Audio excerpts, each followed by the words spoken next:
Les changements de la Constitution, c'est une mauvaise réflexion dans un pays de paix. Il faut un dialogue avant toute idée de changer la Constitution. Réforme de quelques articles, dont l'article 70, dont l'alinéa D, dont l'article 69 et plusieurs autres articles, consacrer la cogestion dans la Constitution, ça, ce sont des valeurs qu'il faut introduire dans notre Constitution. Et est-ce que c'est opportun? Qui interdit, qui autorise les détournements, les tribalismes et la corruption? Est-ce que c'est la Constitution? Ce sont les hommes qui font ça. Mais si les mêmes hommes gèrent bien les pays, on n'aura pas parlé, on n'aura pas besoin même de... Parce que ce n'est pas l'article 70 qui va interdire au chef de l'État d'organiser les élections avant 2028. C'est lui-même qui va décider par les goûts de rester au pouvoir. Vous voyez que la Constitution n'interdit rien. La Constitution, c'est comme les véhicules neufs, où si le chauffeur connaît conduire, il roule bien. S'il ne connaît pas conduire, il va avoir des prétextes aux batteries, aux amabés, aux fabrications, il faut tout et ça passe le temps pour rien. L'éducation, c'est vide. La partie éducation, c'est vide. C'est vide jusqu'à aujourd'hui. Éducation nationale et ministère de l'enseignement primaire, secondaire et technique. Éducation nationale et initiation ça n'a pas le même objectif et la même vision, le même contenu. Le contenu de l'éducation n'est pas encore placé si on était un pays qui a l'ambition d'être un pays des Congolais, pas un pays des étrangers qui produit des candidats des étrangers. Vous comprenez? Les contenus de l'éducation, si vous lisez le plan quinquennal adopté au ministère par la dame qui est ministre, la dimension de la petite enfance, c'est vide. Demandez-vous, selon les statistiques, c'est seulement 7% d'enfants congolais de moins de 6 ans qui accèdent à l'école maternelle. C'est-à-dire que 93% d'enfants de 0 à 5 ans sont laissés pour compte. Ils ne suivent que la télé, les dessins animés, ou prier comme vous, si vous priez le matin avant de sortir. Et vous pensez que nous créons un modèle du pays qui n'aura que des... C'est pourquoi nous avons plein de pasteurs, d'évangélistes. Hein? Parce que c'est le modèle éducatif qui est dans nos maisons. Totikala seko ndenali puta na wax de maman Moseka ndetoko maka légende na 3.5, 4.5, to 5.5 $. Signature Yalibela et Tikali. Inoubliable avec le wax de maman Moseka. J'ai une très bonne nouvelle pour vous. Si vous êtes à l'étranger et que vous souhaitez envoyer de l'argent à vos proches qui sont ici au pays, voici l'application qu'il vous faut. SendWave. C'est ultra rapide, sécurisé et surtout sans frais d'envoi. Vous avez surtout l'avantage de gagner jusqu'à 10 € dès votre premier transfert si vous utilisez mon code promo TATOU24. Hey hey! Na imprimerie Muzuri, Tobuki va prix l'indenge à Kafu Kafu. Poche biso, qualité na moins cher. Imprimez vos bâches na 6 $ ya pamba. Et Suki Wanate, to zappé na ba service locola. Broderie industrielle, sérigraphie, offset, impression sur drapeau, tasse, polo, képi, roll-up ordinaire et VIP na prix 10 000. Yoka mwana mère, Tobuki peba extend na 29 $ ya Pambae. Alors, profitez de notre promotion pour bénéficier de moins 15% sur toutes vos impressions. Retrouvez-nous facilement sur l'avenue des Syndicats numéro 369, juste derrière la Sophie Bank, sur Flambeau, Kinshasa-Gombe, RDC. Pour tout besoin, contactez-nous dès maintenant sur plus 243 98 000 45 15. Imprimerie Muzuri, vous dominez l'impression.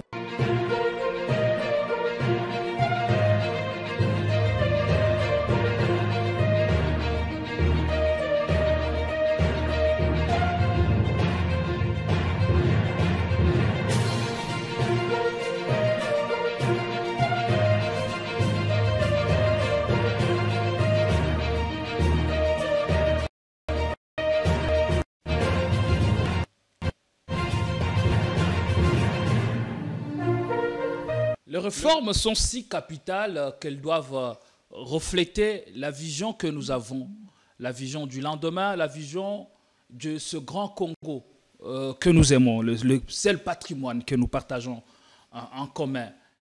Et là, on va revenir dans cette émission sur la question de réforme dans tous les secteurs. Le débat, c'est vrai, est porté sur la question du changement de la Constitution. Le chef de l'État y est largement revenu lors de son dernier discours sur l'état de la nation en appelant à des réformes constitutionnelles. Oui, il est important d'en parler. On va y revenir avec un invité que nous avons venu pour vous. Avec lui, on va crever l'abcès parce que c'est un technicien. On le reçoit sous une double casquette en tant que scientifique et en tant qu'acteur politique aussi. Et ces débats en vogue semblent diviser la majorité au buzz, la majorité, l'union sacrée, qui semble sonner les glaces d'une majorité qui n'aime pas sur la même longueur d'onde.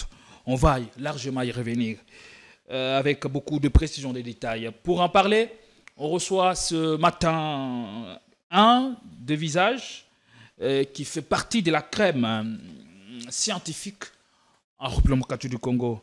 Je parle de Georges Milumbu. Vous êtes professeur et acteur politique.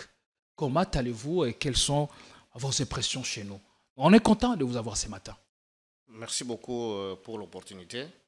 C'est toujours un honneur, un privilège d'être suivi par votre audience. Nous sommes toujours optimistes pour dire une autre RDC est possible. Vous voyez qu'il y a quelques années, votre chaîne n'existait pas et votre chaîne est sur le marché de la presse. Donc le changement est une loi. Le changement est une loi. Vous vous inspirez toujours de ça pour voir comment gouverner ou projeter l'avenir de la nation. Sans espoir, on ne peut pas espérer, donc on ne peut pas faire quelque chose pour son développement, surtout pour le Congo. Le Congo a besoin des gens qui ont l'espoir, qui sont optimistes. C'est seulement dans ce sens-là qu'on peut créer une autre RDC. Dans quelle casquette vous êtes le plus à l'aise possible? Politique ou scientifique? Ce matin ici, je viens comme Congolais, porteur d'une expertise. Cette expertise ne porte qu'une couleur. Okay. À moins que vous me disiez, en tant que professeur, l'université produit les adeptes de l'IDPS, de l'UNC ou de SI, l'université produit des intellectuels. C'est sous cette casquette-là que je me présente. Voilà, bien merci. On va commencer par une question très très anodine. Le chef de l'État a fait le discours sur l'état de la nation. Je ne sais pas si vous avez suivi l'intégralité de son discours. Que retenez-vous d'abord de son discours à la nation? Oui, depuis qu'il est là, c'est toujours l'espoir, l'ambition qu'il porte pour le Congo. C'est tout ce que j'ai retenu. L'espoir, oui. L'ambition qu'il porte pour le Congo. Qu'est-ce que ça veut dire? En termes d'innovation, la seule innovation qui a retenu mon attention, c'est lorsque je vois la réforme sur l'administration. Lorsque vous allez aujourd'hui, vous trouvez un fichier que tous les personnels, les fonctionnaires sont maintenant numérisés.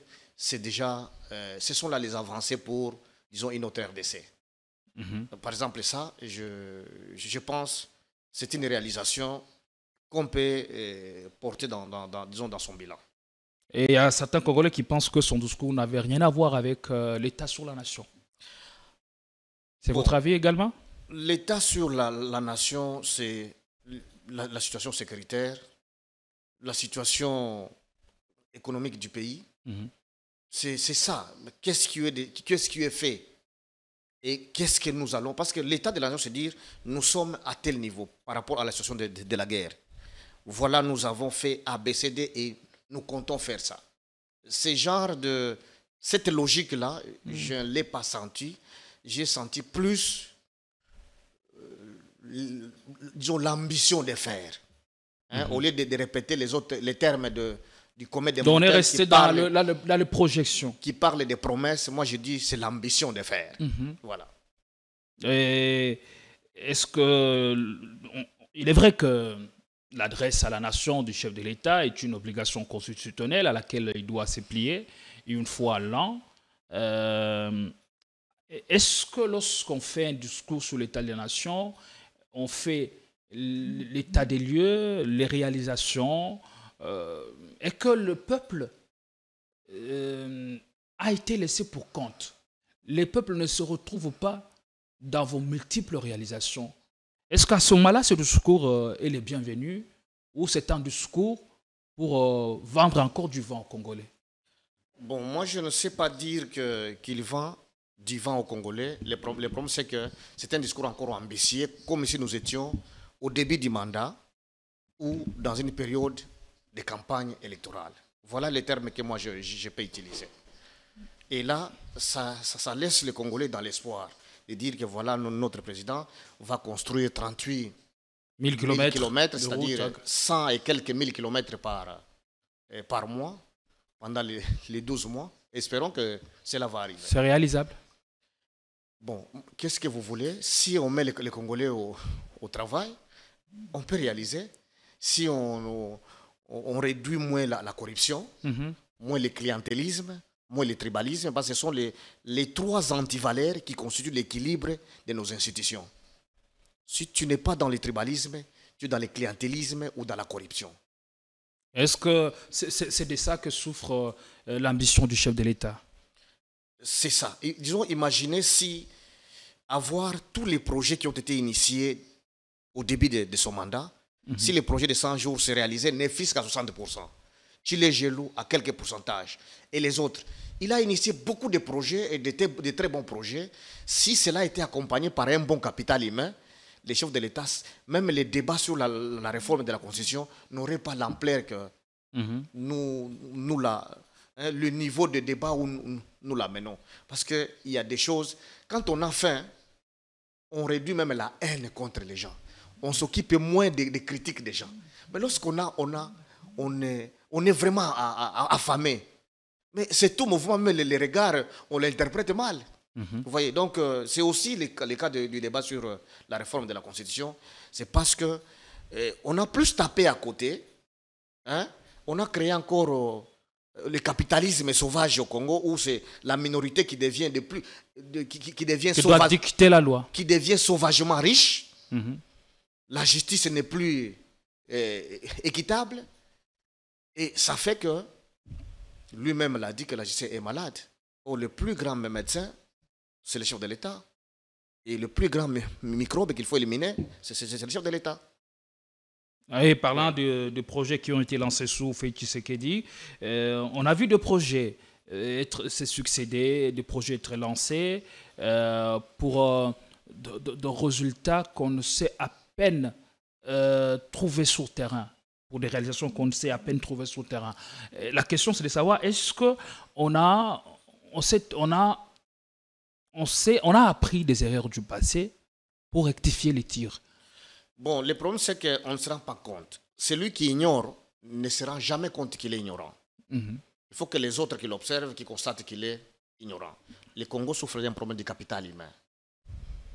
La main experte est trop faible et moins nombreuse. Et c'est la même maladie soufferte par le président Joseph Kabila et bien d'autres. Et lui aussi est venu tomber dans... Parce qu'il ne peut travailler qu'avec les Congolais qui sont là, qui sont autour de lui. Et si dans la plupart sont des faibles, des médiocres, et voilà, les Congos ne peuvent qu'en pâtir. J'ai bien dit qu'il a initié de bons projets. Si ces projets étaient exécutés, il serait le meilleur président. Vous voyez, lui dire qu'il fait bien aujourd'hui, c'est le flatter. Parce que le casting qu'il fait autour de lui, il ne peut puiser que parmi les Congolais. Et les Congolais qui lui sont peut-être proches. Mais les autres qui ne sont pas proches, pour accéder vers lui, il faut la corruption, il faut le tribalisme, il faut le clientélisme. Vous comprenez ce qui limite le meilleur de s'approcher vers lui? Le tribalisme, le clientélisme et la corruption. Alors, il ne travaille qu'avec ceux qui sont autour de lui. Et voilà les résultats. 145 territoires. Moi, j'ai le privilège de circuler le Congo profond. Je sais par exemple, au Lomami, il y a 45 écoles et 55 centres de santé. À ce jour, combien sont livrés? Vous trouverez 10 lignes de briques, 20 lignes de briques, 15 lignes de briques partout, sur la route qui est d'ailleurs impraticable, qui débouche vers le Kasaï. Si vous quittez le Katanga vers le Kasaï. La meilleure route qui devait vraiment faire circuler l'économie, elle est impraticable. Et si vous voyez les bâtiments que ce soit les bâtiments publics, que ce soit les écoles, c'est toujours inachevé. Qu'est-ce que moi je veux dire? Qu'est-ce que je vais penser disons, des autres provinces qui sont dans le même état que les Haut-Lomami qui est enclavé? Donc, des bons projets, mais mal gérés parce que la gouvernance ne constitue pas la priorité du régime. Le chef de l'État s'est d'ailleurs, dans son discours sur l'état de la nation, rabattu sur le programme PDL 145, hein, qui est un programme pharaonique pour le gouvernement Félix Tshisekedi. Et à partir du moment où on sait comment tous les projets d'avant se sont soldés, il s'appuie sur le PDL 145 pour parvenir à toute cette réalisation de l'affirmation dans son discours sur l'état de la nation. Est-ce qu'on peut espérer grand-chose ou quelque chose? PDL réussir, hein, ce n'est pas cette politique du haut vers le bas. Hein? L'argent vient de Kinshasa pour financer les travaux en province. Géré par les amis vers la province. Ça ne va rien réussir. Moi, j'ai le privilège d'implémenter des projets sur la gouvernance locale ici au Congo, dont les Grands Katanga, le Congo central et bien d'autres, mais aussi dans d'autres pays, Mali et bien d'autres. Pour réussir, ces projets réussiraient si on laissait l'argent aux ZTD et les obligeait à travailler avec donc, une gestion participative. La société civile locale s'approprie de ces dossiers. Ces bâtiments seraient finis, même avec la moitié des budgets qu'on a déboursés. Moi, j'ai construit des écoles avec 50 000 $. Vous voyez, des écoles à Chabunda. Chabunda, pour qu'un sac de ciment arrive là-bas, le sac est à 100 $. Le sac du ciment.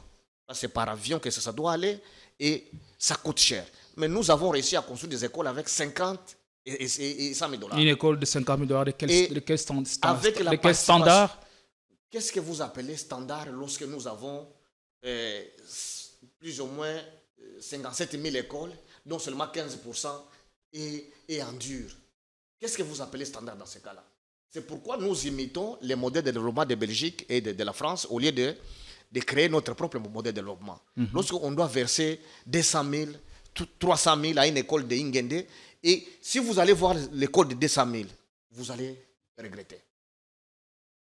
Parce que c'est des rétrocommissions, hein, de n'importe quoi. Et finalement, c'est le même bâtiment que vous me posez la question, c'est de quel standard? Moi, j'ai produit le standard qui est là, qui continue à moindre coût, mais avec 300 000 $, vous voyez ce qui a été produit, vous dites, mais nous sommes dans quel pays?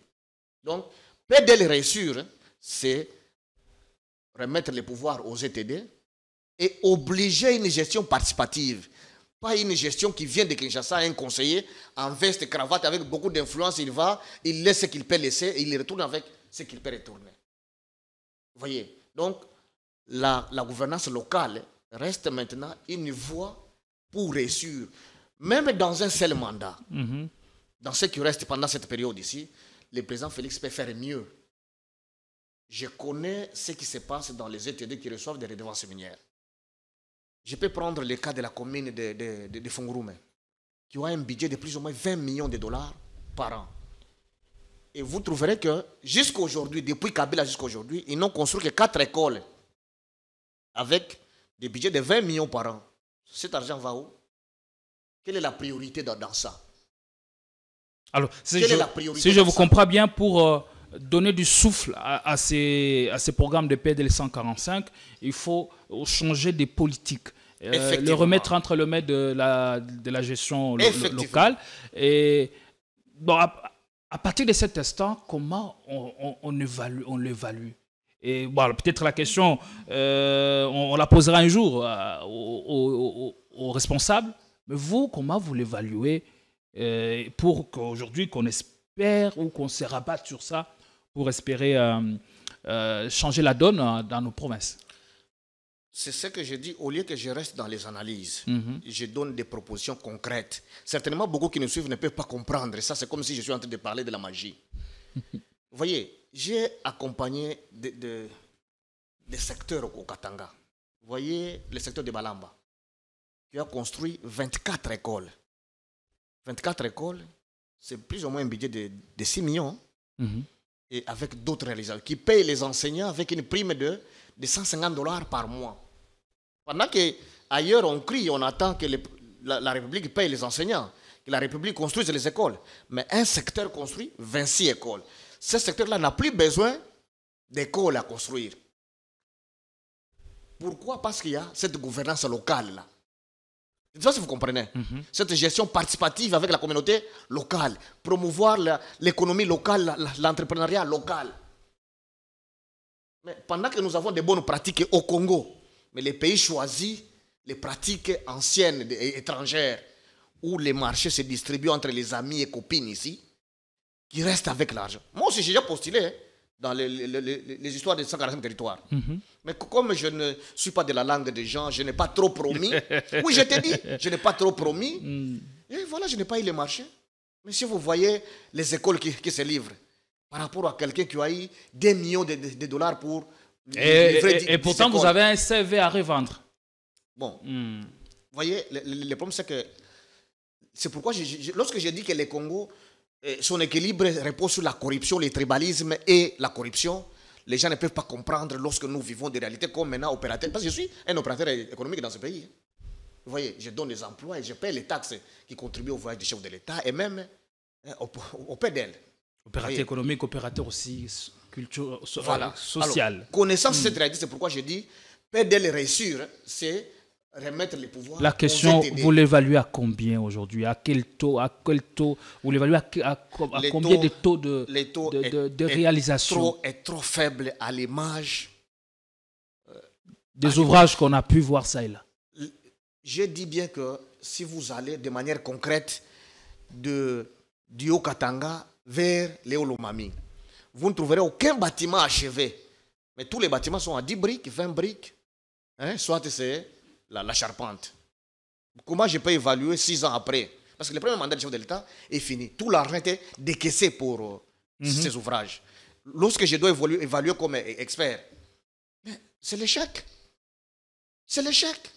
Parce que le temps est révolu. Est-ce que le gouvernement s'en rend compte pour compter sur ce programme afin d'avoir tout ce qu'on a promis dans le discours? Alors, on verse dans les populismes. Sur l'état de la nation. Dans les populismes, on prend telle image de tel bâtiment qui est quand même fini. On les présente. C'est comme sous ma tata, le programme des 1000 écoles. Moi, j'étais à la Vision mondiale. Nous avions un marché de 155 écoles. On n'a jamais eu les 1000 écoles. Comme Vision mondiale, nous avions livré de 155 écoles. Mais le gouvernement avait pris ces images-là pour dire le programme des 2000 jours fonctionne bien. Bon, qu'est-ce que moi je peux dire? Maintenant, pour les cas d'espèce, l'échec est grand. C'est pourquoi, au lieu d'utiliser ces termes bien avant, j'ai proposé la gouvernance locale en utilisant les ETD pour suivre ces projets. C'est parce que même vous ne m'avez pas compris. J'ai parfaitement compris. Voilà. J'ai fait des propositions au lieu seulement de nous alarmer tous comme si on ne comprend pas comment gérer cette situation. Critique avec proposition, c'est ce qu'on aime. Et voilà, on va prendre un extrait du discours du chef de l'État sur l'état de la nation. C'était le mercredi dernier. Le chef de l'État est revenu sur un certain nombre de choses et même des projections gigantesques pour l'an 2025, même si au sein de l'opinion, certains restent encore sceptique et même dubitatif quant à la réalisation, à la tenue de ce que le chef de l'État a pu faire mention. On écoute cet extrait et on revient. À une réflexion commune. S'il vous plaît, silence s'il vous plaît. Cependant, cette situation nous invite à une réflexion commune. Il est peut-être temps d'engager une réflexion nationale sur une réforme constitutionnelle afin d'éliminer les failles qui ralentissent le fonctionnement de notre appareil étatique. Cette démarche consiste uniquement à lancer une initiative visant à inviter nos compatriotes à une réflexion sincère pour bâtir un cadre institutionnel plus adapté aux réalités et aux aspirations de notre peuple. Je voudrais dire particulièrement aux Quinoises et aux Quinois que je partage avec vous la préoccupation des embouteillages quotidiens qui compliquent les déplacements dans la ville.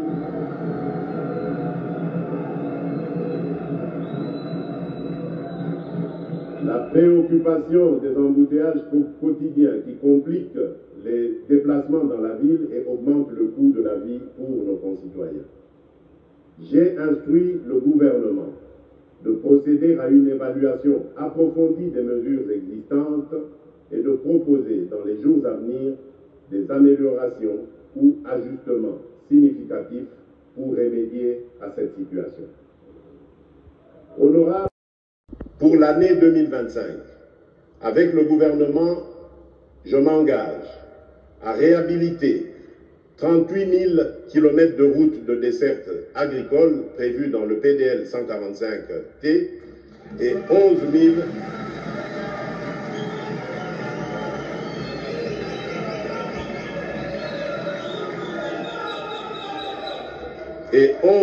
423 km de routes prioritaires supplémentaires en un an, en déployant des brigades routières dans chaque province pour un entretien régulier. Voilà, avant de parler de la question du changement de la Constitution, il y a une question d'actualité parce qu'on vit avec, vous êtes à Kinshasa et vous n'échappez pas aux embouteillages auxquels la ville est confrontée. Est-ce que Kinshasa ou nous, Quinois ou Congolais, nous sommes une ville qui n'est pas à la hauteur des enjeux à tous les niveaux? Par exemple, une question aussi simple que celle d'embouteillage prend du temps pour trouver solution. Oui, la démocratie veut dire aussi prendre les meilleurs d'entre nous et les mettre à la gestion. Malheureusement, les Congos, ce sont les médiocres, les corrupteurs, les tricheurs, ce sont eux qui gèrent. Vous comprenez le contraste? Là, c'est l'étranger qui nous impose cette mentalité. C'est nous-mêmes qui trouvons qu'il faut mettre les médiocres au-dessus de nous. Nous sommes ici à Kinshasa. Cette ville ici n'est pas dirigée. La ville n'est pas dirigée. Nous avons de bonnes pratiques au Congo. Si vous allez à Lubumbashi, vous allez à Goma, en termes même de l'environnement, ce sont des gens qui gèrent les Congolais là-bas. Pourquoi pas Kinshasa?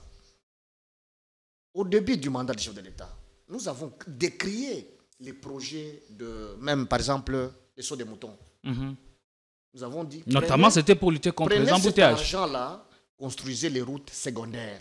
Ça a beaucoup d'avantages, même économiques. Nous avons été traités de tous les maux.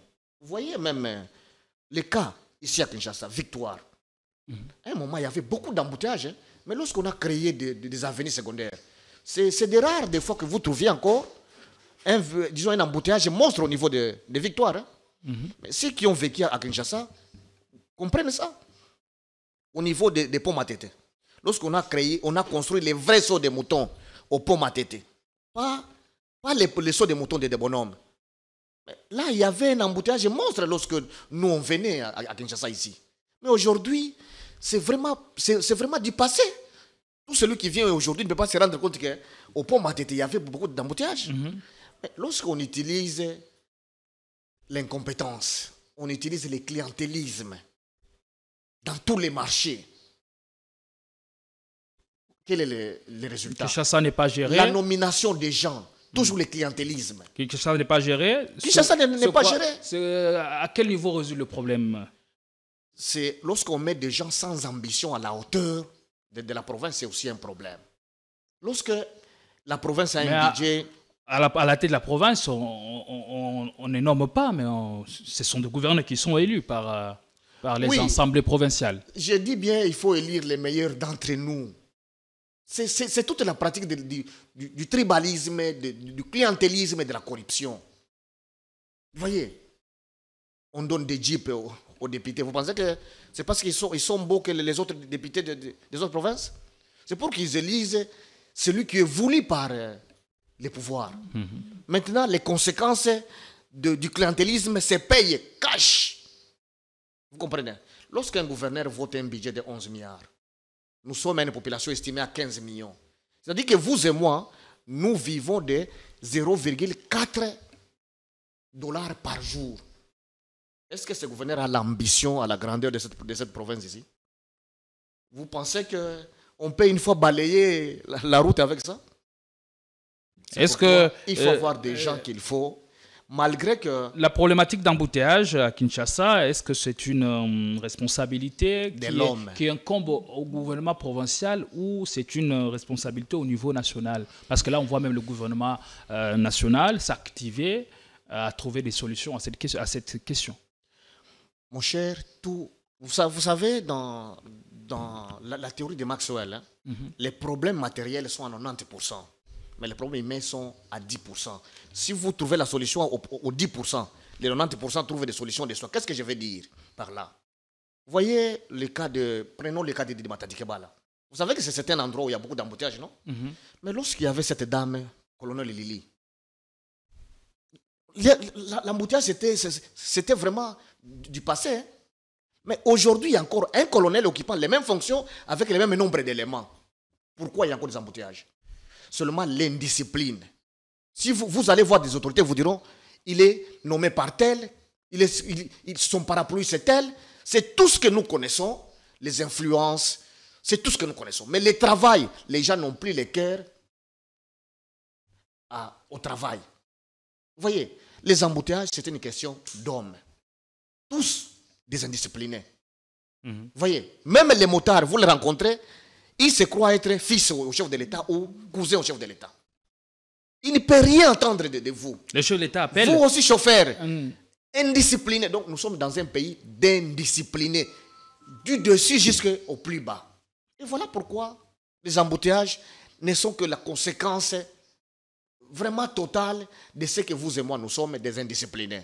Point barre. Le chef de l'État a appelé le responsable sectoriel à approfondir les mesures existantes. Est-ce que vous pensez que ces mesures seront ralléger cette question d'embouteillage dans la capitale, ou encore il faut trouver une autre recette pour lutter contre les embouteillages dans la ville-province de Kinshasa? Et aussi une autre question, est-ce que les problèmes auxquels nous sommes confrontés aujourd'hui, est-ce que c'est des problèmes qui peuvent trouver solution maintenant? Où on était tout ce temps pour faire des projections? Quand on sait que Kinshasa étant la mégapole, à l'horizon 2020, elle peut devenir la capitale la plus peuplée d'Afrique. Est-ce qu'on y avait pensé pour avoir une politique d'anticipation? Vous voyez, je suis en train de parler du capital humain. Lorsque nous laissons les médiocres nous diriger, nous devons payer les loups tribus. Oui, et se cachent. Vous voyez, pas de planification à moyen tout comme à long terme. Tu es gouverneur, ton problème c'est quelle rétrocommission tu as gagné. Et pour y rester, il faut corrompre. Le niveau national, une pression qui ne dit pas son nom. Et finalement, les gens sont là pour juste occuper des fonctions, mais sans souci d'améliorer la situation par rapport à ce qu'ils ont trouvé comme situation. Donc, la situation maintenant, c'est un problème de leadership. Qui est placé à la tête de la province? Qui sont placés dans les services? Avec le clientélisme actuel, on nomme déjà, mon frère, quelqu'un qui ne sait même pas lire et écrire. Il est chef de division, il est chef de coordonnateur, il est ministre provincial. Hein? Vous allez dans des provinces telles que les Maniema, vous trouvez un ministre du plan qui ne sait même pas présenter le plan de sa province. Mais il est là, recommandé par qui? Par son parti. Et les partis de qui? Parfois les grands partis du pays. Est-ce que ça, c'est l'étranger ou c'est nous-mêmes qui sommes responsables du mal que nous causons au pays? Le problème, c'est l'homme. La solution, c'est autour de l'homme. Lorsqu'on fait un mauvais casting, les Congolais, des bons, il y en a. Maintenant, des bons fuient la corruption, le tribalisme et le clientélisme. Ils sont loin de ça. Ils s'occupent de leurs petites choses qu'ils font. Maintenant, les médiocres qui n'ont rien à faire, ils sont toujours autour du chef. Ils sont nombreux. Ils arrachent ces opportunités. Vous voyez la responsabilité des bons? Le fait qu'ils s'éloignent, ce sont les médiocres qui occupent l'espace. Avec ça, nous jetons ce pays dans les trous. Et ne nous étonnons pas lorsque quelqu'un dit ceci est de l'étranger, ceci est étranger. Mais qu'est-ce que nous faisons qui n'est pas étranger? Alors, au chef, maintenant, dès qu'on parle la notion du pouvoir, pour savoir comment s'y prendre, au risque de ne pas couler. Un leadership transformationnel, faire un bon casting. Et je sais que ça peut faire mal au parti, ça peut faire mal à l'entourage, mais il faut un certain moment de mesures courageuses. C'est ce qui manque dans ce pays. Voilà, on en vient à la question de changement de la Constitution. Quelle est votre appréhension ou votre lecture quant à cette question? Oui, la réforme constitutionnelle n'est pas un péché. La réforme, c'est ça la vie de toute institution, il faut des réformes. Pourquoi pas la Constitution? Mais des réformes pour quelle fin? Voilà. Ce sont des questions pertinentes. Mais lorsqu'on ne sait pas résoudre des questions prioritaires, on se jette dans le populisme. Voilà. La Constitution doit être réformée. Même moi, je suis conscient que l'article 69, par exemple, ça donne beaucoup de pouvoir au chef de l'État pour rien. Parce qu'il n'en utilise pas. L'article 70. Beaucoup de pouvoir, mais au contraire, c'est ce que l'on veut. On veut que voilà. Le chef de l'État devienne plus fort, plus puissant pour exercer son pouvoir. Ce qu'on veut là, c'est pour briser la cohésion nationale. Vous voyez ce qu'on veut là? C'est ce qui a fait que Mbemba était devenu rebelle, ce qui a fait que Roubero, qui aussi était devenu rebelle, et bien d'autres. C'est ce qu'on veut là. C'est pour ne pas consolider la cohésion nationale. Vous voyez, créer un homme omnipotent, omniprésent. Les cas, nous avons toutes les bonnes écoles, hein, les bonnes pratiques. Mobutu avait tous les pouvoirs. Hein. En quoi ça servait le pays? Vous voyez, avec cette constitution, les réformes, vous voyez par exemple l'article 70, l'alinéa 2, qui dit que le président reste en fonction jusqu'à Kabila a fait 2016 jusqu'en 2018 parce que l'alinéa là a ouvert des brèches. On doit réformer cette alinéa-là pour dire que le président de la République organise les élections en 90 jours avant la fin de son mandat. S'il n'organise pas, le dernier jour à minuit, il démissionne automatiquement et c'est le président du Sénat qui prend le pouvoir. Et on doit les poursuivre pour haute trahison. Vous voyez, si on rend clair l'article comme ça, personne ne va rester là sous ses oreilles pour dire je peux glisser 2 ans, 3 ans. Vous voyez, la cogestion dont je parle. Vous voyez, le projet PEDEL échoue. Pourquoi? C'est parce qu'il n'y a pas le sens de la cogestion avec la société civile. Et la Constitution ne dit rien sur la cogestion. C'est pourquoi il y a les dépassements, la mégestion au niveau des communes et ETD qui reçoivent la redevance minière. C'est pourquoi il y a de la mégestion au niveau des gouvernements provinciaux. C'est pourquoi il y a les dépassements au niveau des ministères. Tous les ministères font des dépassements. Même à la présidence, à la primature, il y a des dépassements budgétaires. C'est parce qu'il n'y a pas le sens de la cogestion. Voilà des notions qu'on doit introduire, par exemple, pour assurer une bonne réforme. Le chef de l'État a semblé très tempéré sur cette question de changement de la Constitution, contrairement à ses précédentes sorties. De quel projet est-il question aujourd'hui? Parce qu'il a parlé des réformes constitutionnelles. Qu'est-ce que c'est? Vous êtes technicien, vous allez nous en parler. Est-ce qu'il s'agit des réformes, de la révision ou du changement? Est-ce que tous ces concepts disent la même chose? Honnêtement, il y a une nuance qu'il faut relever. Honnêtement, toute personne avertie, sa tête réfléchit un peu, il doit parler de la révision. C'est la seule révision qui sécurise même notre chef de l'État. Parce qu'il est là sur base de cette constitution-là. Mais là, il parle de réforme, est-ce que c'est la même chose? S'il est président, c'est sur base de cette constitution-là. S'il fait son second mandat, c'est à cause de cette constitution-là. Alors, la réforme, c'est faire la révision, modifier certains articles modifiables. Changer la constitution, c'est-à-dire que même lui tombe, il va cesser d'être président. Moi, je pense que les soucis du régime, c'est faire un dialogue pour maintenant créer une loi de transition. C'est ça l'objectif. Parce que sans dialogue, le président va tomber, comme les autres institutions. Et s'il tombe, c'est vide là, ça va profiter à qui? Le pays est occupé, vous savez que Nanga est à l'est, non? Il a dit, plus de 4 territoires sont occupés. Si les rebelles, c'est à cette constitution ici. Vous voyez? Si les rebelles, c'est à cette constitution-là. Si cette constitution tombe ici, il va être rebelle encore contre quoi? Ils peuvent s'autoproclamer. Donc s'il est rebelle, c'est parce que cette constitution dit que toute personne qui prend des armes contre ce pays est déclarée comme telle. Voilà, c'est celui qui gère selon comme il trouve que... Alors, si la constitution tombe, il ne le sera plus. Qui ne sera plus? Nanga ne sera plus rebelle. Au nom de Jésus, ou il faut des armes pour les déplacer? Et à ce moment-là, qui va aller les déplacer? Parce qu'on ne sait pas les déplacer jusqu'à aujourd'hui. Pendant qu'on a tous les pouvoirs. Il faut réfléchir sur des questions comme ça. Il ne faut pas amener les questions de l'État dans les ordres. Ce qui est évident, c'est faire le dialogue, créer une loi de la transition, où tout le monde est là-dedans. Comme ça, ils vont réfléchir sur la nouvelle constitution. Sans dialogue pour la transition, toutes les yeux vont tomber, dont le chef de l'État.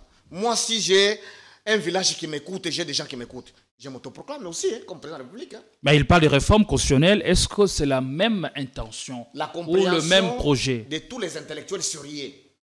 Réforme signifie révision de quelques articles. Changement signifie qu'il y a un événement imprévisible, dont les coups d'État. Vous voyez?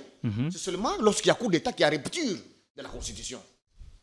Et nous ne sommes pas dans cette situation-là. La moindre des choses, pour faire les choses en douceur, c'est créer un dialogue où tout le monde est là, on adhère à ça et puis on évolue. Sans dialogue, il va aussi tomber. Et tout celui qui sera à mesure de s'autoproclamer, il s'autoproclame. Alors voyez-vous que le chef de l'État a changé finalement de fusil d'épaule, après peut-être avoir rencontré ses partenaires de l'Union sacrée, dont Vital Kamerhe. Tous ceux qui disent le changement de la Constitution, c'est parce qu'ils ne comprennent pas les enjeux. Il ne faut pas amener le chef de l'État dans les airs. Pour devenir chef de l'État, il n'a pas été militaire, il n'a tué personne. C'est par la voie pacifique. Il faut que la paix continue. Vous comprenez? Vous voyez, Nanga s'oppose à lui déjà, non? Donc, la Constitution prévoit... nous sommes nombreux. Nous sommes beaucoup d'espace géographique, n'est-ce pas? Voilà. Alors, si ceux qui sont là sont en train de les flatter pour garder leur poste, la moindre chose, c'est de lui dire, les changements, il faut un dialogue.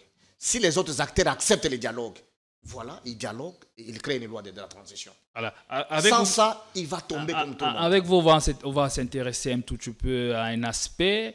On reste sur les tableaux de réforme constitutionnelle. S'il faut qu'on y aille, quelles sont les réformes que vous envisagez en tant que scientifique? Oui, la plus grande réforme dans un pays qui est dans cet état ici, c'est d'abord la réforme éducative. Vous voyez, lorsque le président de la République... On en parle de moins en moins ici. Oui, lorsque le président de la République devient conservatiste, extrémiste pour dire constitution de l'étranger, candidat de l'étranger, ceci de l'étranger. Mais nous sommes éduqués, tous formés comme des étrangers. Lui et moi et vous, nous sommes des étrangers. On réfléchit comme les étrangers. Ici, au lieu de parler en lingala, nous sommes en français. Vous voyez? Peut-être... Donc, le français, c'est la langue officielle. Pour changer ça, il faut changer ou il faut réviser? Alors, pour réviser très bien la Constitution, changer très bien la Constitution, il faut d'abord changer l'homme. Et l'homme, pour le changer, c'est le système éducatif. Et le système éducatif n'a pas encore subi des changements pour créer des Congolais qui vont accepter, recevoir cette Constitution et l'appliquer tel qu'on rêve. Parce que là, c'est dans les rêves des gens. On pense que si la Constitution change, Kinshasa aussi devient propre. Où tout le monde devient compétent.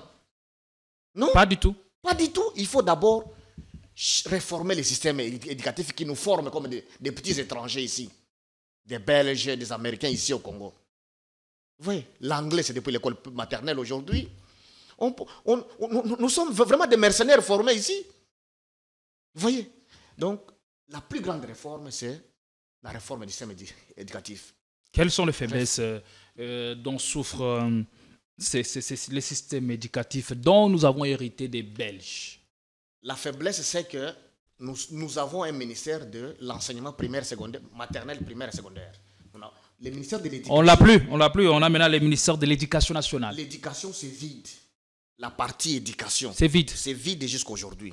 Éducation nationale et ministère de l'enseignement primaire, secondaire et technique. Éducation nationale et initiation à la ça n'a pas le même objectif et la même vision, le même contenu. Le contenu de l'éducation n'est pas encore placé si on était un pays qui a l'ambition d'être un pays des Congolais, pas un pays des étrangers qui produit des candidats des étrangers. Vous comprenez? Les contenus de l'éducation, si vous lisez le plan quinquennal adopté au ministère par la dame qui est ministre, la dimension de la petite enfance, c'est vide.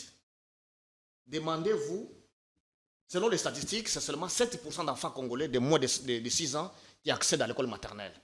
C'est-à-dire que 93% d'enfants de 0 à 5 ans sont laissés pour compte. Ils ne suivent que la télé, les dessins animés, ou prier comme vous, si vous priez le matin avant de sortir.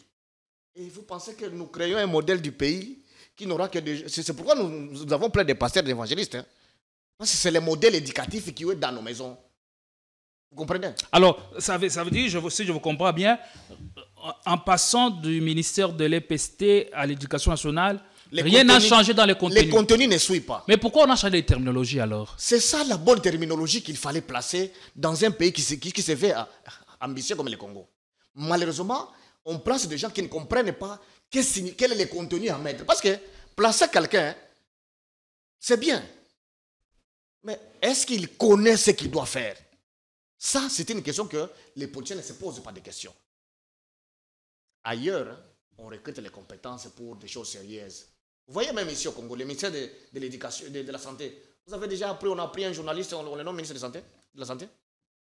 C'est parce qu'on a peur de la santé. Mais l'éducation qui forme des gens aujourd'hui qui sont des mercenaires, conseillers du président de la République, qui ne fait que des tournées, qui n'a que le tribalisme dans sa tête, qui n'a que le clientélisme dans sa banque émotionnelle, c'est le fruit de l'éducation. Hein? De l'éducation. Aujourd'hui, l'éducation chez nous, c'est que l'enfant étudie dans une école, il faut des cadeaux à l'enseignant. C'est ça l'éducation, les antivaleurs. Il faut réformer les contenus de l'éducation et introduire les bons contenus pour former des bons Congolais que rêvent les présidents de la République, que rêvent tous les Congolais. Malheureusement, le contenu de l'éducation est vide. Nous avons seulement les contenus de l'enseignement maternel, primaire, secondaire, et nous pensons que c'est ça l'éducation. Or, à l'école, l'enseignant n'a pas tout le temps pour s'occuper de l'aspect éducatif. Et à la maison, les parents sont trop apparemment occupés, surtout par la mégestion et la misère. Les enfants sont laissés pour compte. Et ce sont ces enfants-là qui nous remplacent. Ils vont devenir quel journaliste, quel président de la République qu'on doit avoir, quel gouverneur. Kabila a fait 18 ans, aujourd'hui il a fait aussi 6 ans. Ça fait combien? Ces jeunes-là qui sont nés sous Kabila ont aujourd'hui plus disons, de 24 ans. Ils sont quels licenciés aujourd'hui? Et ce sont ces gens-là les niveaux qui ont des recommandations maintenant pour entrer dans vraiment au rabais, il faut le dire. Je rappelle que vous êtes professeur des universités. Et la question, c'est de savoir, c'est quand la dernière fois on a connu des réformes du système éducatif en République catholique du Congo? Bon, c'est une question qui va soulever des débats entre, disons, les experts et les non-initiés. Ceux qui font des retouches structurelles. Vous voyez que même pendant le mandat du président Félix, on est parti de l'école primaire, de cycle avant, on parle maintenant de 7e et 8e, non? Et on a appelé ça réforme. Pour les non-initiés, c'est une réforme. Vous voyez? Mais moi, pour la vraie réforme, c'est quoi? Former l'homme. Même si vous mettez seulement 2 classes, on forme quel type de Congolais? Est-ce qu'il a des valeurs, d'honnêteté, les goûts de l'effort? Parce que c'est ce qui nous manque, qui nous rend indisciplinés aujourd'hui. Vous voyez? Donc la notion de réforme n'a jamais eu lieu depuis 60, la vraie réforme. Mais les retouches, un commerçant vient avec son livre, il l'injecte, on les reproduit, il a l'argent. Pour certains, c'est une réforme. Et ça, on dit, ça se fait. Chaque mandat, chaque année, ça se fait. Mais ce n'est pas ça, la réforme, pour éviter de former des étrangers, des candidats des étrangers, ou qui rédigent la constitution des étrangers. Comment mettre fin à cette hémorragie-là, de cette phobie de l'étranger? C'est faire la réforme du système, disons, éducatif, pour former les Congolais qui sont authentiques, qui ont une identité congolaise. Et ça, c'est remettre les contenus. Et les contenus, nous avons déjà proposé. J'étais déjà consultant au Mali, Gabon, disons Madagascar. Ailleurs, on vous considère à votre juste valeur. L'UNICEF me recrute, vous pensez qu'il y a des recommandations? Lorsque la Banque mondiale me recrute, est-ce qu'il y a des recommandations? C'est parce qu'ils trouvent la compétence et l'expérience. Nous allons aider ces pays-là à couvrir les vides là, à couvrir les vides qui manquent dans leur système éducatif. Mais au Congo, nous l'avons fait aussi, mais il n'y a pas de personnes, disons, correspondantes au ministère. Vous déversez, c'est classé ou même oublié. Alors, il est impossible et même impensable de parler des réformes éducatives sans parler de l'acteur principal. L'acteur principal, c'est bien l'enseignant qui est censé dispenser les leçons ou les matières. Parlons de lui un tout petit peu. Quel est d'ailleurs le niveau aujourd'hui de l'enseignant congolais devant donner cours, devant dispenser les leçons et matières à tous les niveaux? Est-ce qu'en procédant à la gratuité de l'enseignement de base, parce que déjà, ça qui veut dire que l'enseignant devait être pris en charge par l'État congolais, et c'était une manière de mettre l'enseignant au centre de cette question pour qu'il fasse convenablement son travail? Je vais bien vous surprendre. La gratuité n'est pas une bonne nouvelle pour un pays qui se veut ambitieux. La gratuité signifie la pauvreté. Vous comprenez? La gratuité, si vous portez la gratuité peut-être pour le parent, si vous portez, la gratuité n'est pas gratuite non plus. Si parce vous, qu'il y a vous l'État qui portez paye. une veste offerte par la chaîne, c'est parce que vous n'avez pas de choix. Si vous avez le choix, vous allez acheter votre veste de la maison, de $500, de $300. Mais si vous n'avez pas les moyens, vous allez vous conformer à ce qui est. C'est comme en prison. Vous mangez le repas unique. C'est lorsque vous n'avez pas de choix. Si vous avez le choix comme Kabound, il est dans sa chambre, il mange ce qu'il veut. Vous comprenez? La gratuité n'est pas une bonne nouvelle. C'est lorsqu'il y a mégestion, il y a mauvaise gouvernance. Alors pour essayer un peu de dégonfler la pression des pauvres sur la minorité riche, on vient avec des mesures de gratuité, mais de santé, gratuité. Vous pensez que moi j'ai besoin de la gratuité? Le président Félix, son enfant a besoin de la gratuité. Mais la gratuité reste constitutionnelle. Serge, son enfant a besoin de la gratuité? La gratuité, c'est pour les pauvres. Et ça, ce n'est pas une bonne nouvelle. Même les universités, lorsqu'on parle des avares, c'est l'inclusion. Il suffit que l'enfant soit intelligent, il est recruté, encadré selon la politique du gouvernement. Mais ici, l'école de l'élite n'existe pas. Tout le monde est tout le monde. Vous pensez qu'on a l'ambition de développer ce pays? La gratuité n'est pas une bonne nouvelle pour la formation des hommes qu'il faut et à l'ambition de développer ce pays. C'est pourquoi nous devons créer l'école des masses. Oui, la gratuité est là. Il faut très rapidement créer l'école de l'élite. Et l'école de l'élite, ce n'est pas seulement le clientélisme, les enfants de tels, non. C'est celui qui a les quotients intellectuels bien identifiés qui fréquente là pour les Congo de demain. Et pour vous, la gratuité bat de l'aile depuis qu'elle a été lancée, ou ça marche et ça sauve de foyers, comme l'a dit le chef de l'État dans son discours sur la nation. J'étais surpris, un policier parle de 600 000 enseignants payés par le chef de l'État. J'ai dit, mais quel mensonge à haute voix comme ça? Sous Mobutu, il y a combien qui ont été payés? Donc Mobutu n'a rien payé. Kabila a payé jusqu'à 450 000 enseignants. Tous les ministres là, Tony Mwaba et les restes, en savent quelque chose. Si nous pouvons dire, comptabiliser réellement, c'est que le nombre d'enseignants payés sous Félix, il ne dépasse pas 84 000. Or, ils peuvent être payés mieux que ça. Pourquoi on ne les paye pas? La mauvaise gouvernance, la mauvaise gestion des personnes qui sont placées. Tony Mwaba, par exemple, il a engagé plus les gens de Sekopé, de Lukunga pour être élus. Là, c'est Félix ou c'est sa tribu qui lui a envoyé de faire ça? Vous voyez? Donc, la gratuité n'est pas gratuite, il faut que quelqu'un paye. Est-ce que l'État paye proportionnellement aux besoins de la gratuité? Je dis non. Nous sommes à l'ère de l'économie des connaissances. La connaissance a un prix et elle coûte cher. Vous portez ces lunettes-là, c'est parce que vous les avez choisies parmi tant d'autres, des moins chers et de qualité. Mais on met tout le monde devant le manque de nos choix. On dit que l'État paye. L'État ne paye pas proportionnellement au prix de la connaissance. Qu'est-ce que vous voulez? Quel type de Congolais on va payer? La gratuité aujourd'hui signifie les niveaux faibles de lecture des enfants. Parce qu'on va à l'école, ce n'est pas parce qu'il y a des beaux bâtiments, ce n'est pas parce qu'il y a... L'enfant doit apprendre à lire, écrire et calculer. Est-ce que les enfants qui... Le président Félix est à 6 ans aujourd'hui. Faites des études avec moi comme j'ai déjà fait. Les enfants ne savent pas lire qui sont en 6e année aujourd'hui. Les enfants purement de la gratuité, si vous comparez avec des privés. Ah, ce n'est pas la faute à la gratuité.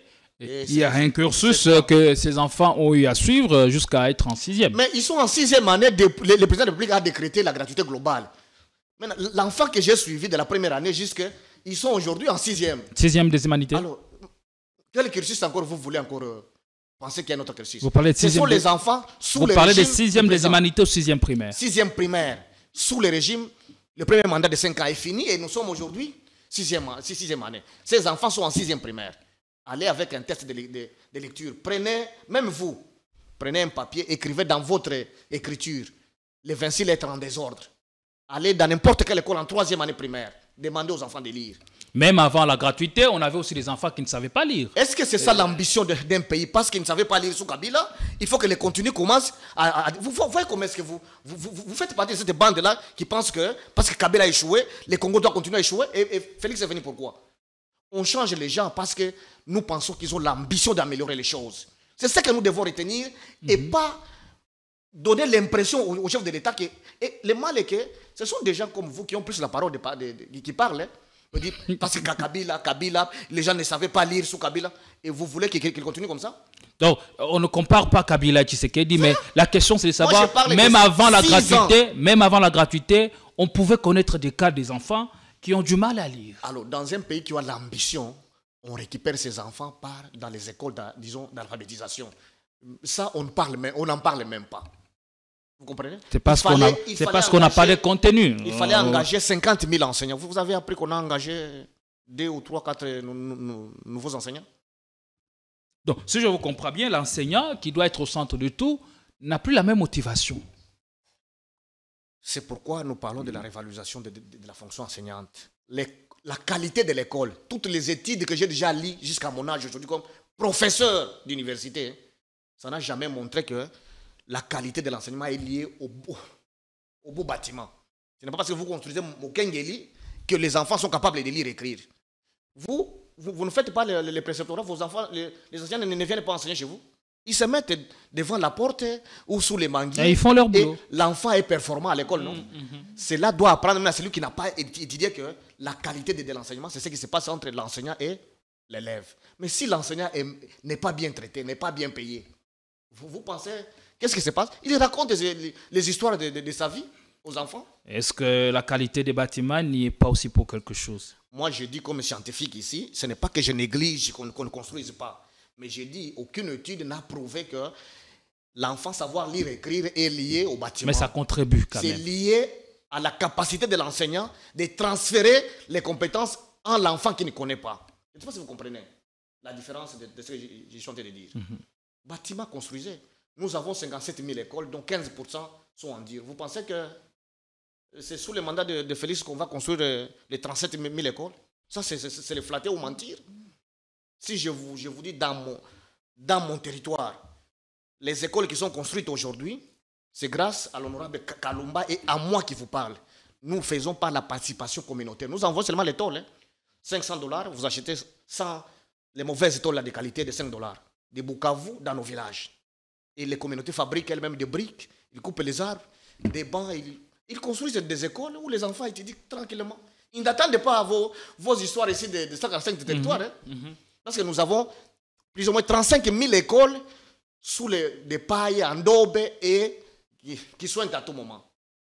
Nous avons besoin de l'engagement communautaire. Même vous êtes sensibilisés aujourd'hui que vous devez visiter l'école là où vous avez étudié au primaire.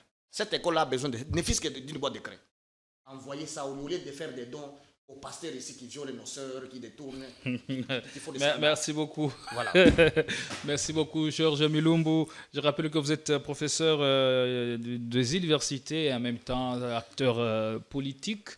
Et voilà le Congolais dont on a besoin. C'est un modèle de réussite dans son domaine En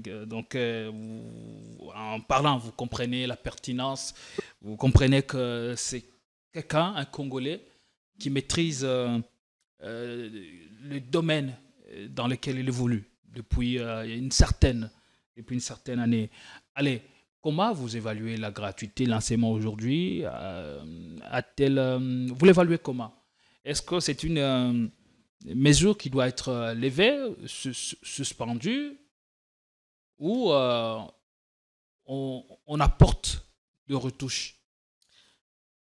Comme nous sommes à un niveau de pauvreté qui donne la honte, nous devons avoir des mesures comme ça, comme des sapeurs-pompiers, pour réduire la pression des pauvres sur les riches.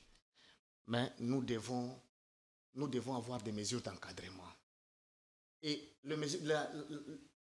en termes de remèdes, c'est la gouvernance. Vous voyez que je vous donne le cas du secteur de Balamba.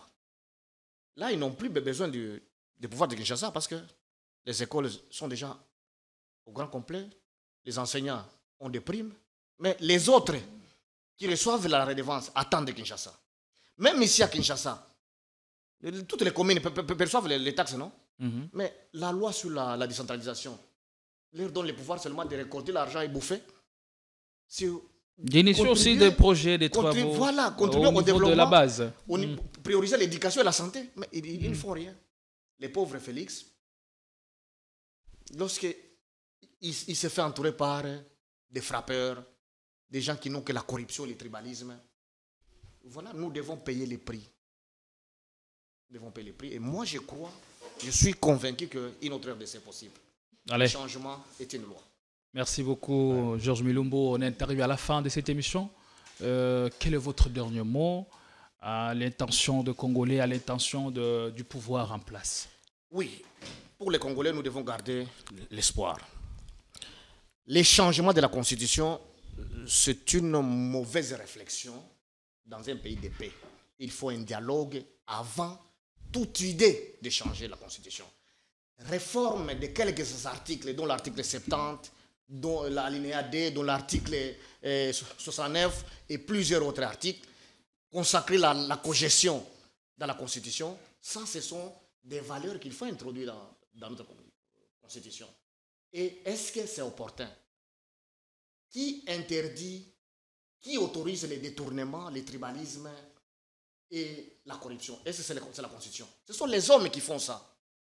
Mais si les mêmes hommes gèrent bien les pays, on n'aura pas parlé, on n'aura pas besoin même de... Parce que ce n'est pas l'article 70 qui va interdire au chef de l'État d'organiser les élections avant 2028. C'est lui-même qui va décider par les goûts de rester au pouvoir. Vous voyez que la Constitution n'interdit rien. La Constitution, c'est comme les véhicules neufs, où si le chauffeur connaît conduire, il roule bien. S'il ne connaît pas conduire, il va avoir des prétextes aux batteries, aux armes à B, aux fabrications, il faut tout et ça passe le temps pour rien. Donc, le changement de la Constitution, ce n'est pas une bonne initiative. Je crois que nous allons consacrer la balkanisation aussi longtemps qu'on est incapable de déloger ceux qui occupent déjà l'espace. On aurait appris que John Numbi a été traqué et arrêté. On s'est rendu compte que c'était une fake news, malheureusement. Allez-y. Voilà, donc ce que nous pouvons conseiller au régime, c'est de s'occuper d'abord de ce qui est. Vous voyez, par exemple, il parle de 38 000 km à réhabiliter dans 2025. Voilà, prenons les 100 km par mois. Si ça se réhabilite, vous verrez que tout le monde va chanter Fatih Béton. Allez, vous voyez. Merci beaucoup. C'est un peu ça. Avec le même plaisir, nous pensons vous retrouver pour une autre émission beaucoup plus élaborée. Pour revenir sur la question d'enseignement, c'est important d'en parler de temps en temps pour éclairer la religion de notre public. Merci. Avec le même plaisir, nous vous retrouvons pour la semaine prochaine. Restez-nous fidèles, partagez, commentez, likez et surtout, laissez-nous des commentaires. On en a besoin, on fera le plaisir. On aura le plaisir de les lire et de vous répondre si nécessaire. Allez. Très bon week-end à toutes et à tous.